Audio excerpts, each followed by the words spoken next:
friends, today we are talking about episode 6 of Love on the Spectrum US, so please stick around.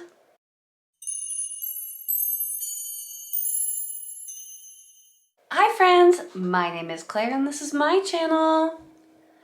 Woodshed Theory! Here, I make content about what it is like to live as an adult on the autism spectrum and whatever else feels good to me. So if that sounds good to you, or if you're feeling particularly gracious today, and I hope that you are, please go ahead and click the subscribe button, ring the bell. I almost forgot to mention that I usually put out videos 3 times a week. Click the like. Extra videos this week so that we can get all these Love on the Spectrum reviews finished.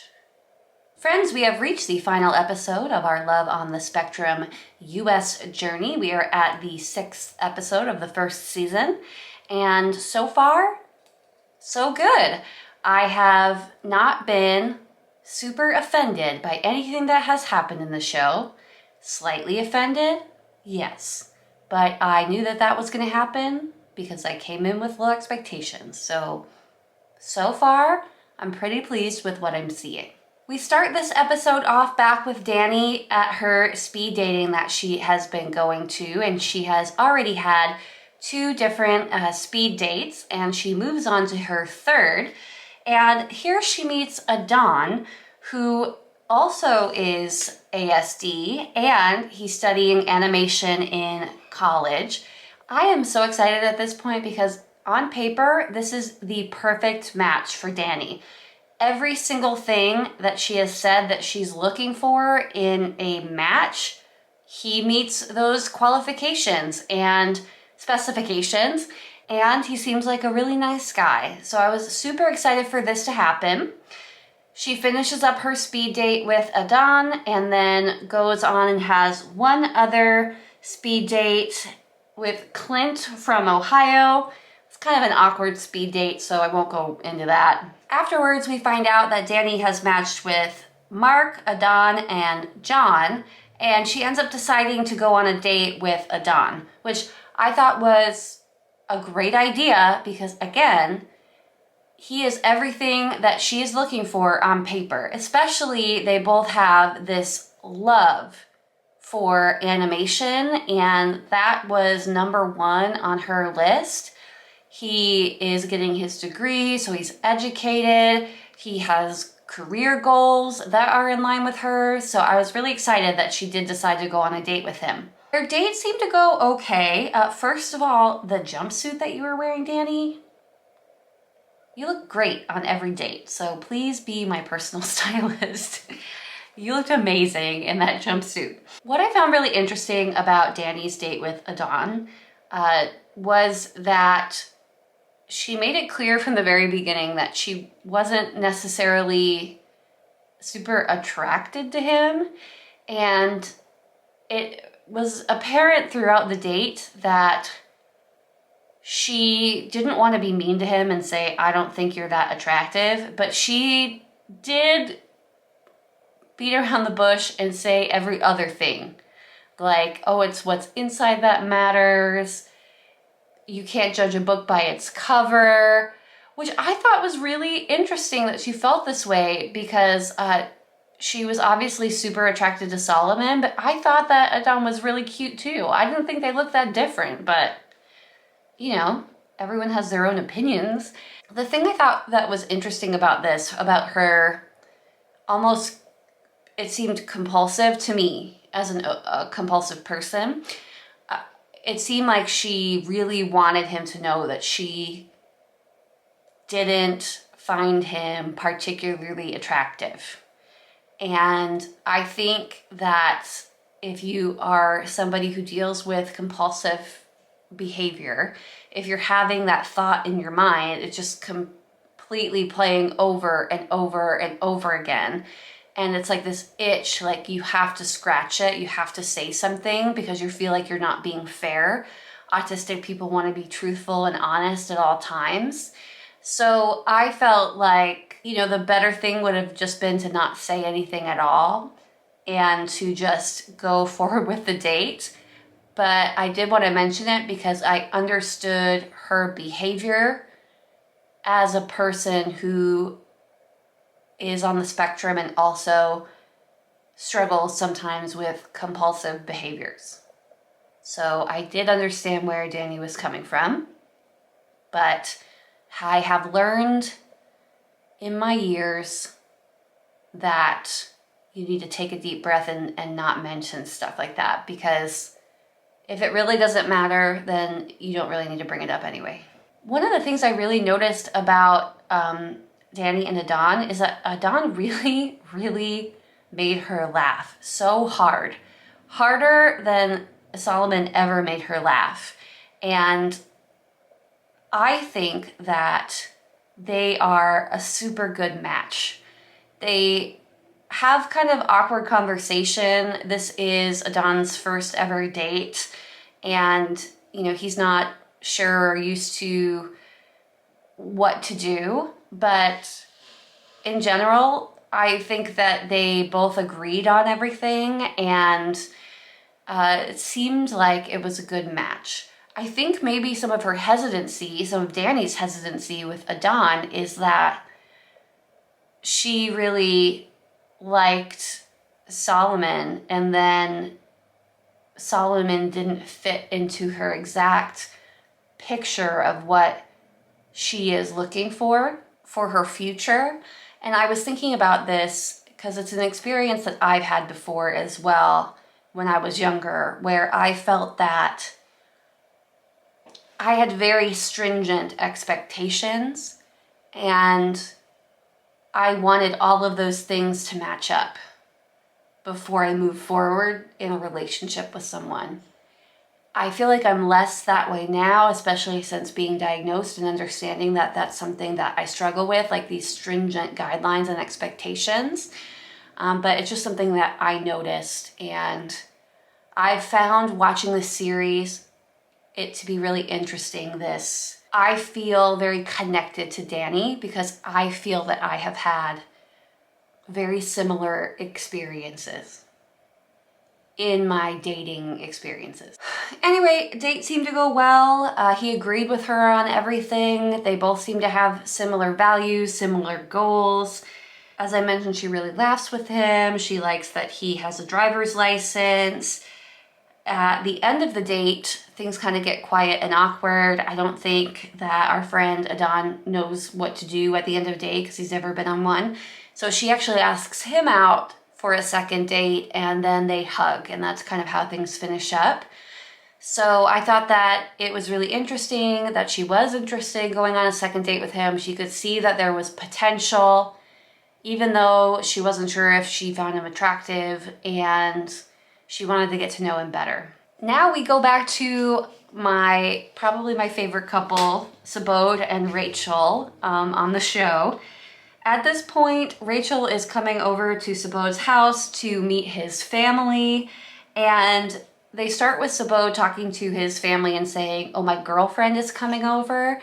Then he has this conversation with his sister where she explains that they're not actually boyfriend and girlfriend yet, that that's a conversation that they have to have, and they kind of talk about what that conversation should look like, and then they go into a separate room and talk about he maybe wants to give Rachel a kiss after they talk about being boyfriend and girlfriend and what that will be like.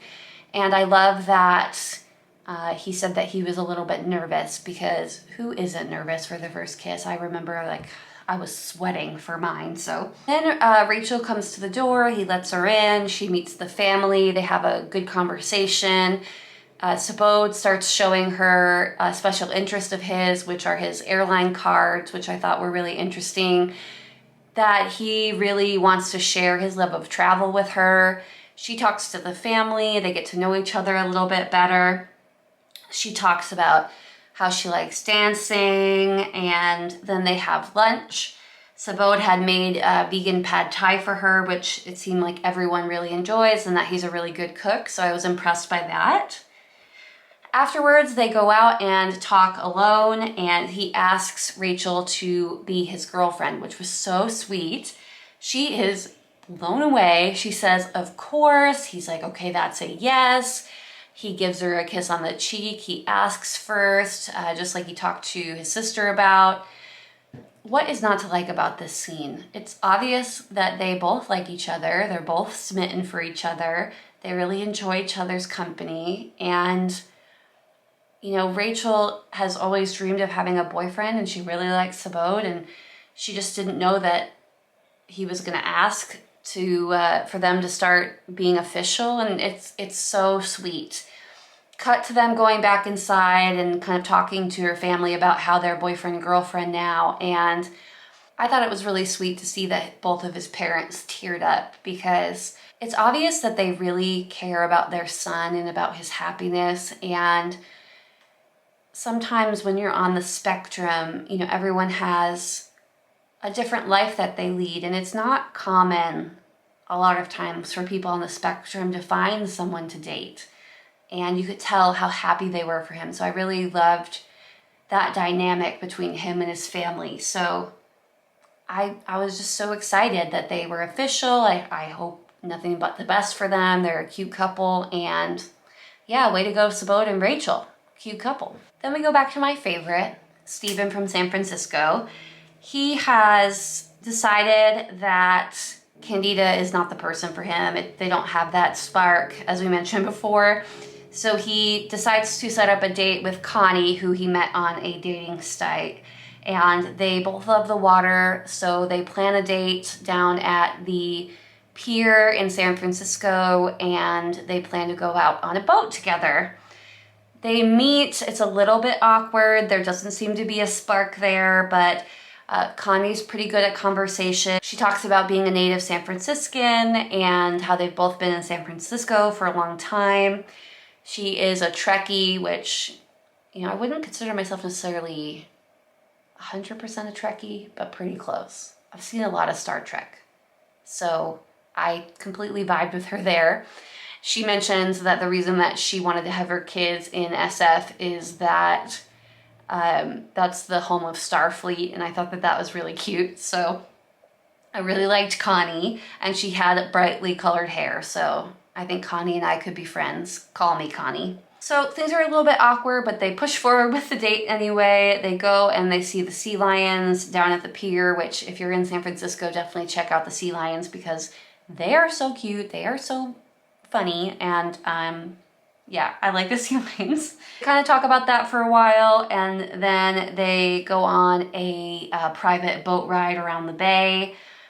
Connie's having a really nice time, and Steve is also saying that he's having a real nice time as well. So for all intents and purposes, things seem to be going well. They have some really great conversations. Connie talks about how she shaved her head when COVID hit as an experiment, and then her boyfriend left her so that she was bald and alone.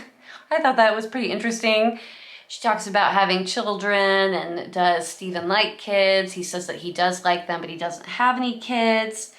Then she asks Steve about his Paul McCartney impression, which was really funny and charming. They end up both getting to steer the boat together, which was fun to watch. And they get to see porpoises, which I've never seen in the bay before, so I thought that was really cool.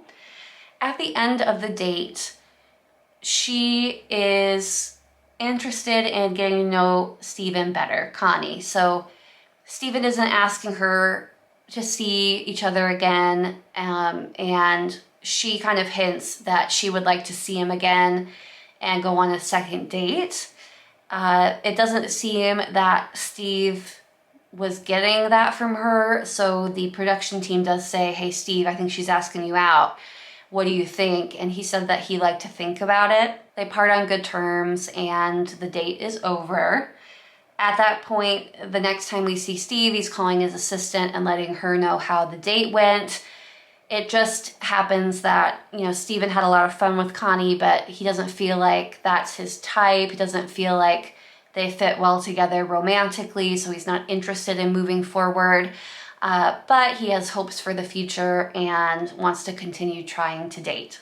What I liked about this is I like that Steve is very confident in himself, and he's not going to date somebody just to date somebody. he really wants to find that connection on his end as well. So I was really happy that Steve feels that way, and you know, I hope nothing but the best for Steve. You know, San Francisco is a great city. Seems like he has a nice life there. I hope he's gone on other dates with other people. Way to go, Steve, for putting yourself out there. And again, I think it's so amazing that Netflix would put somebody who wasn't diagnosed until they were older on the show, because I don't think that that has been shown in media and culture as much as it should be and should have been. So thanks, Steve. I think that you being on the show as a later diagnosed person is going to help a lot of people, and I am grateful for that. Thank you, Steve. Then we get Abby and David, another success story on Love on the Spectrum US. Abby tells us that she wants to meet somebody who makes her feel safe, and then she meets up with David for a date at Huntington Beach for their third date. They sit on the beach and talk. She brings her dog with her. They talk about what kind of adventures they might have. They talk about going to Africa and Italy. I think, you know, they seem like a really good couple. They don't feel the stress of having to maintain eye contact. It may appear to maybe a neurotypical looking in that their conversation isn't really flowing. But I just want people to know that it's very difficult to have conversations when you're on the spectrum, especially if you're nervous. It's obvious to me that they like each other and they're trying their best to put themselves out there and have these conversations. And also, David always brings her sweet gifts, and I think that that is so nice. So David is a find, Abby. Hang on to David. Then they sit and watch the sunset together and they talk about their life goals. I mean, perfect date, in my opinion. Sunset, perfect date. The final time we see Abby and David together, he comes over to hang out at Abby's house to celebrate some Christmas traditions, and they make gingerbread houses together. It's really sweet. He always brings her roses and gifts and sweet things like that. He picked her up a necklace when he was in Vegas, and she also gives him a gift of a hat with a lion on it and some of his favorite candies, and they seal that with a kiss. It is very sweet. And then David asks Abby if she would like to be his girlfriend, and she says yes, and she said, "Do you want to be my boyfriend?" And he says yes. It's a very sweet interaction. I love that they found each other through this. They seem like a good match. They like the same things. They have similar personalities. They have similar communication styles. And I think they're showing people that no matter who you are, you deserve to find happiness. And I really liked Abby. I like how brave she is. I watched her music video, The Girl Inside. I thought it was really relatable. And yeah, I'm glad that they're boyfriend and girlfriend, that they decided to start dating officially. Her mom is, you know, super excited. She cries a bit and calls it a gift. And same as I said with Sabode, I completely agree. It's very rare for people on the spectrum to find somebody. It's especially even more rare to get married. And I feel grateful that I've had that opportunity, and I know that it means a lot. And it means a lot to people's families when they get to see you being happy. So I loved that. The final thing that happens is we kind of get updates about how everyone is doing in the future. And I'm so glad that we get to know a little bit about what's going on and kind of check in with everyone before we end the series for the season. We do find out that James and Emma end up going to that Halloween party together, but just as friends. James is still looking for love, and way to go, James. I hope that you continue to meet up with that great group of friends that you have. I hope that you keep dating. I know that you're going to find the person that you're looking for. I have every confidence. You seem to be a very kind and sweet person with great manners and a lot to offer. So keep it up. Danny's update, as usual, is a whirlwind. So I guess what happens is Danny and Solomon get back in touch with each other and couple up for a few months. So I thought that that was awesome. I was like, yay! But before I could even finish saying yay, they broke up. And now Danny is planning on going on a date with Adon. So I was super bummed to hear that things did not work out between her and Solomon, even though they got back together again. They definitely have that magnetic energy. You could tell from the moment that they met. I hope that she ends up going on a date with Adon. I hope that it goes well for them and that she gives him a chance because they seem like they could be a good match. Update on Rachel and Sabode. They are still together. Their families have become close. Are they not the cutest couple? They seem really sweet together. They have a lot of the same interests. They enjoy spending time together, and I wish them nothing but the best. Steven has not found his leading lady yet. He is still looking for love. That is the update on Steven. I really like Steven. I think he seems like a great person, and I really hope that he finds his lady. As he mentioned, he's got a lot of love to give, and he's got a great personality, the best sense of humor on the entire show. I love a pun, so that was right up my alley. So good luck, Steven. You did a great job on all of your dates, and I'm glad that you participated in the show. Update on Abby and David. Seems like they're still a couple too, and things are going well. You could tell that they liked each other from day one, and I'm glad. There was a lot of successful matches, so I don't know who set up these dates on Netflix, but they should maybe open a dating service because it seemed like things went really well for a lot of these people. Then the last update was with my girl Kaylin, and I was pretty bummed about this because Kaylin and I felt like had the most in common, especially with how I relate to her and how I relate to autism, how we both experience the world. She was supposed to go on another date with Peter, who seemed freaking amazing. And what I thought was weird, ironic, is during her date with Peter, he said that the bad experiences that he's had are people like ghosting him on dating apps, like saying that they're gonna go on a date with him, starting to make plans, and then not hearing from them. Peter was supposed to go on another date with Kaylin, and he canceled. He ghosted her. I have a lot of thoughts about it.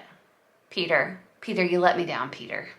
But I guess that just means it wasn't the right person. He wasn't the right person for our friend Kaylin, and I like her a lot. I think she deserves nothing but the best, and I know that she's gonna find a good person because I can tell that she is a good person, and she's got a great sense of humor, and she's loving, she loves animals. So I'm glad that Kaylin, you decided to be a part of the show because I related to you the most. So I was really happy to have met you through the show. Final thoughts. I thought the series was successful. I thought it was a good avenue for people to know a little bit more about individuals on the spectrum, especially if they don't have a background. Was I happy with everything? No, but I didn't think I was going to be. I knew that there were going to be some things that I didn't agree with the way that they treated autistic people or portrayed autistic people. However, compared to the Australian version, I thought that they have grown leaps and bounds, that they really listened to the feedback from the Australian version and had made some major improvements. So I was very pleased with that. I'm interested in seeing if they're going to do another series. Right now, it's been about a week since the series came out. It's been a week since the series came out, and it's still top 10 on Netflix. So obviously people want to know more about individuals on the spectrum and how they see the world and what their love lives look like. So hopefully this will continue to be a good avenue for Americans to see other American autistic people and get to know them better. In general, I thought it was a good series, and I'm not mad, which is better than how I thought it was going to be a mess. So I'm not mad. Guys, that's everything. I hope that y'all stick around and continue to watch my videos. I put out tons of videos every week, at least 3, sometimes more, about all different kinds of things: crafts, crochet, my rabbits, animals, special interests, stuff about autism. I'd love to have you here with me to go on this journey through my late diagnosis life with me. And yeah, hope you have a good day. Thanks, guys. Bye.